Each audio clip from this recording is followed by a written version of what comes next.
여러분 안녕하십니까? NWS 내외방송 뉴스를 시작하겠습니다. 먼저 오늘의 주요 뉴스입니다.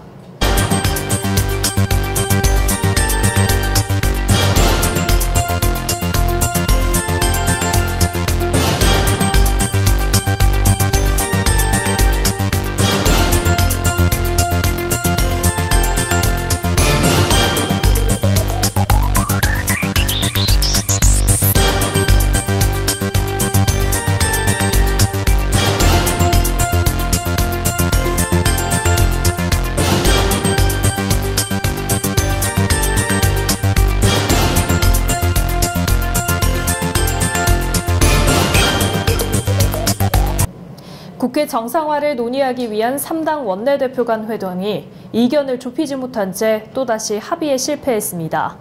홍영표 더불어민주당, 나경원 자유한국당, 김관영 바른미래당 원내대표는 어제 오전 국회 운영위원장실에서 회동을 가졌지만 민주당이 조건 없는 정상화를 내세운 반면 한국당은 손혜원 의원에 대한 국정조사 실시를 주장해 결국 결렬됐습니다. 홍영표 민주당 원내대표는 한국당이 조건 없는 정상화와 더불어 5.18 망언 상임방 징계 문제에 함께해야 국민들이 신뢰할 수 있는 국회를 만들 수 있다고 강조했습니다. 나경원 한국당 원내대표는 손혜원 국정조사는 최소한의 요구였다면서 민주당이 국회 정상화에 대한 의지를 보이지 않았다고 비판했습니다. 김관영 바른미래당 원내대표는 최저임금 결정체계 개편이 2월 안에 마무리돼야 3월부터 최저임금위가 가동될 수 있다면서 시급한 현안 처리를 위해 오후에도 계속 협상을 이어가겠다고 말했습니다. 자유한국당 김병준 비상대책위원장은 환경부 블랙리스트의 실체가 드러났다며 내로남불도 이런 내로남불이 없다고 말했습니다. 김 위원장은 국회에서 열린 비대위 회의에서 지난 정권에서 블랙리스트로 감옥에 간 사람이 한둘이 아니다라며 이같이 밝혔습니다. 이어 명백한 블랙리스트인데도 환경부도 청와대도 모르쇠로 일관하고 있다며 청와대가 어디까지 개입했고 어느 선까지 보고가 됐는지 수사를 통해 밝혀져야 하고 책임을 물어야 한다고 주장했습니다. 서울중앙지검 형사 7단독 홍기찬 부장판사는 어제 윤창호법을 적용받아 기소된 뮤지컬 배우 손승원 씨의 보석 청구를 기각했습니다. 손 씨는 재판 과정에서 범행을 반성하고 있고 공황장애가 있다며 불구속 상태에서 재판받게 해달라고 요청했지만 법원은 손 씨가 과거 음주운전 전력이 있어 사안이 중대하고 도주 우려가 있다고 판단한 것으로 풀이됩니다. 손 씨는 지난해 12월 새벽 서울 강남구에서 면허 취소 수준인 혈중 알코올 농도 0.206%인 상태로 운전하다가 다른 차량을 들이받고 도주한 바 있으며 과거 3차례 음주운전 전력이 드러나면서 수사 과정에서 구속됐습니다. 카풀앱을 통해 자신과 출퇴근 동선이 다른 손님을 태워주고 돈을 받은 운전자에게 지방자치단체가 운전정지 처분을 한 것은 적법하다는 법원 판단이 나왔습니다. 서울고법 행정사부는 운전자 A씨가 고양시장을 상대로 운행정지 처분을 취소해달라고 낸 소송에서 1심과 마찬가지로 원고 패소로 판결했습니다. 1, 2심 재판부는 자가용을 사용해 유상 운송이 무분별하게 이루어지면 택시업계의 영업 범위를 침범하는 등 운수사업 질서를 무너뜨릴 수 있고 교통사고와 범죄 발생의 위험이 높아질 우려가 있다며 제재 처분이 정당하다고 판단했습니다. 북한 노동당 기관지 노동신문은 조국이 역사적 전환기를 맞고 있다며 간부와 주민들에게 자력강생을 통한 경제발전에 매진할 것을 촉구했습니다. 노동신문은 정론으로 게재한 기사에서 조국은 중대한 역사적 전환기에 서 있다며 더 높은 목표를 향해 다시 한번 신발끈을 조이고 힘차게 내달려야 할 결정적인 시기라고 강조했습니다. 역사적 전환기를 거론한 표현은 김정은 국무위원장과 트럼프 대통령이 이달 말 2차 북미 정상회담을 앞둔 상황을 반영한 것으로 해석됩니다. 은행 주택담보대출 변동금리가 최고 4.9%에 육박한 것으로 나타났습니다.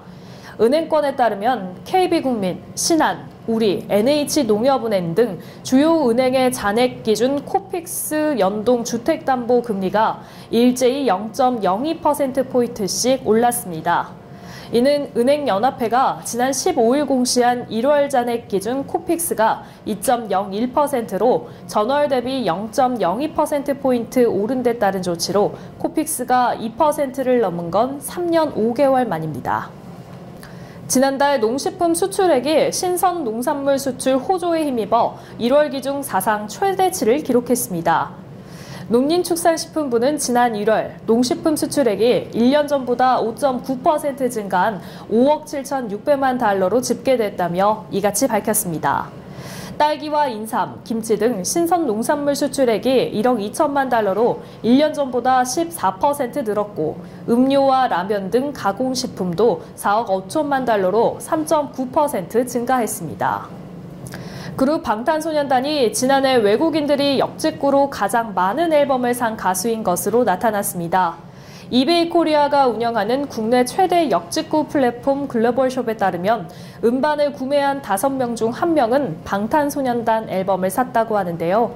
방탄소년단이 세계적인 스타로 부상하면서 해외 팬들이 국내 온라인몰에서 앨범을 직접 구매한 것으로 분석되고 있습니다. 유럽의 베팅 업체들이 이번 시즌 잉글랜드 프로축구 선수 협회 올해의 선수 후보로 떠오른 손흥민의 수상 가능성을 6위로 내다봤습니다. 18일 베팅 정보 사이트 오즈체커에 따르면 유럽의 28개 베팅 업체가 PFA 올해의 선수를 말아맞히는 항목에서 손흥민의 배당률을 20분의 1에서 25분의 1로 정했습니다. 손흥민에게 돈을 걸면 20배 이상 돈을 받을 수 있다는 얘긴데요. 한편 오즈체커에 따르면 PFA 올해의 선수에 오를 가능성이 가장 높은 선수는 비질 판 데이크입니다. 구리시가 지난해 7월부터 시행하고 있는 나돈 간이 측정기 무상 대여 서비스가 시민들의 큰 호응을 받고 있습니다. 이번 서비스는 시중에서 판매된 침대에서 라돈이 다량 검출됨에 따라 시민들의 불안감 해소를 위해 시가 자체 구입한 라돈 측정기 10대를 무상으로 대여하는 서비스입니다. 지난 8월부터 시작된 이 서비스는 현재까지 라텍스 침구류 및 수입산 매트리스 등을 보유한 730가구가 이용함으로써 시민의 불안감을 해소하여 주었다는 평가를 받고 있습니다. 한편 측정 결과 라돈 농도 기준치를 초과한 제품은 자체 폐기됐으며 전국적으로 라돈이 검출된 D침대 매트리스 23개는 시에서 수거하여 임시 보관한 뒤 침대 제조업체에 인계 후 일괄 폐기됐습니다. 이번 주 내내 영상권에 머무는 날씨지만 오늘 전국에 눈과 비가 내리고 서울 한낮 기온 역시 영상 3도에 머물러 내일까지 서늘한 기온이 이어질 것으로 보입니다. 큰 추위는 없겠지만 일교차가 꽤 나니까요. 옷차림을 든든하게 하시는 게 좋겠습니다. 오늘 뉴스 여기서 마치겠습니다. 시청해주신 여러분 고맙습니다.